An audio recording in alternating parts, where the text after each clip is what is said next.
Then morning came, and many a warrior gathered, as I've heard, around the gift hall, clan chiefs flocking from far and near down wide-ranging roads, wondering greatly at the monster's footprints. His fatal departure was regretted by no one who witnessed his trail, the ignominious marks of his flight where he'd skulked away, exhausted in spirit and beaten in battle, bloodying the path, hauling his doom to the demon's mere. The bloodshot water wallowed and surged. There were loathsome upthrows and overturnings of waves and gore and wound slurry. With his death upon him, he had dived deep into his marsh den, drowned out his life and his heathen soul. Hell claimed him there. Then away they rode, the old retainers, with many a young man following after, a troop on horseback and high spirits on their bay steeds.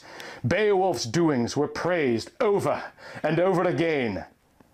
Nowhere, they said, north or south, between the two seas or under the tall sky on the broad earth, was there anyone better to raise a shield or to rule a kingdom.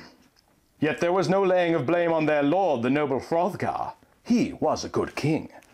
At times the warband broke into a gallop, letting their chestnut horses race wherever they found the going good on those well-known tracks. Meanwhile, a thane of the king's household, a carrier of tales, a traditional singer, deeply schooled in the lore of the past, linked a new theme to a strict meter.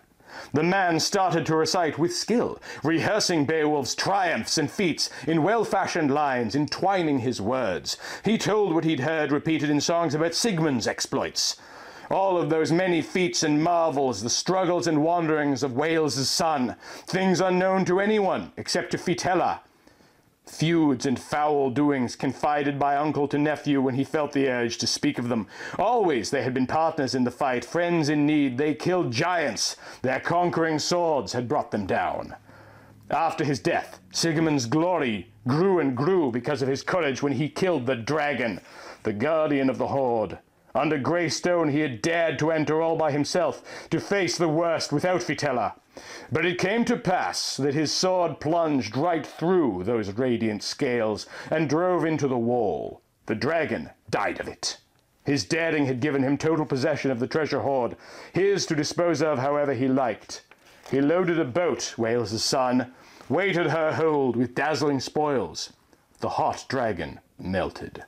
Sigmund's name was known everywhere. He was utterly valiant and venturesome, a fence round his fighters, and flourished therefore after King Hiraman's prowess declined and his campaign slowed down.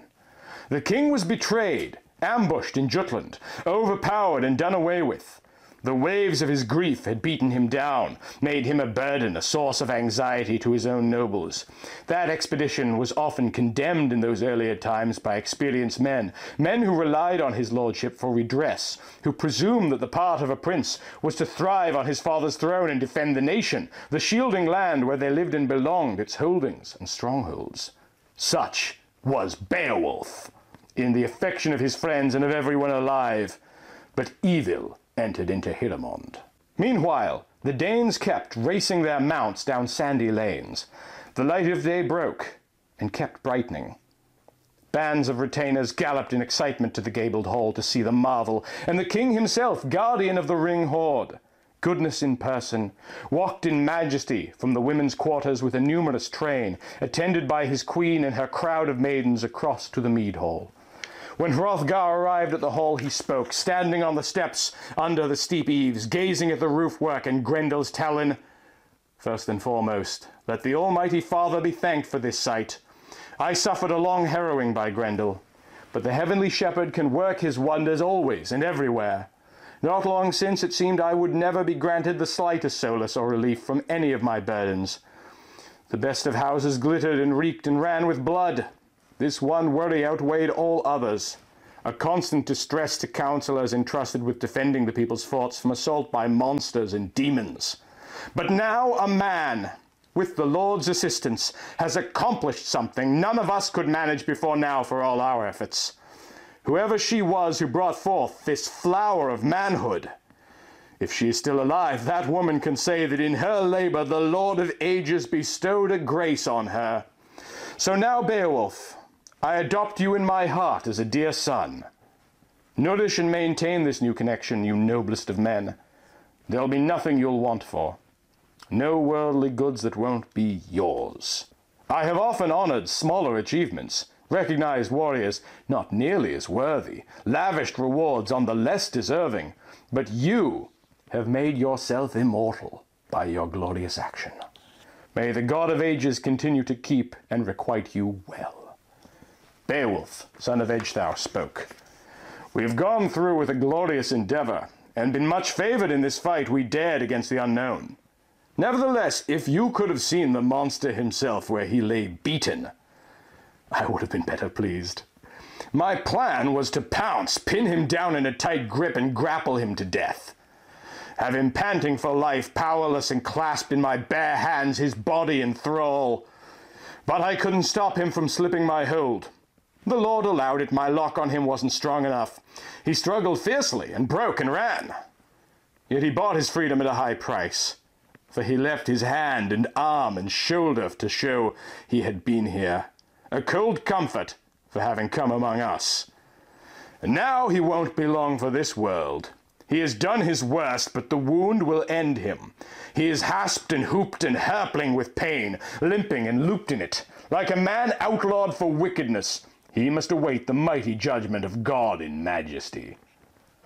There was less tampering and big talk then from Unferth, the boaster, less of his blather as the whole thanes eyed the awful proof of the hero's prowess, the splayed hand up under the eaves. Every nail, claw, scale, and spur, every spike and welt on the hand of that heathen brute was like barbed steel. Everybody said there was no honed iron hard enough to pierce him through, no time-proofed blade that could cut his brutal, blood-caked claw. As always, if you enjoyed this exhibit and you want to support the Mutant Museum, please consider donating either on Ko-fi or as a regular Patreon supporter like all of these amazing people, particularly Michael Fattori, Zachary Snowden-Smith, and Break System BSE. You'll be able to see your own name up here on the very next video for as little as $1 a month.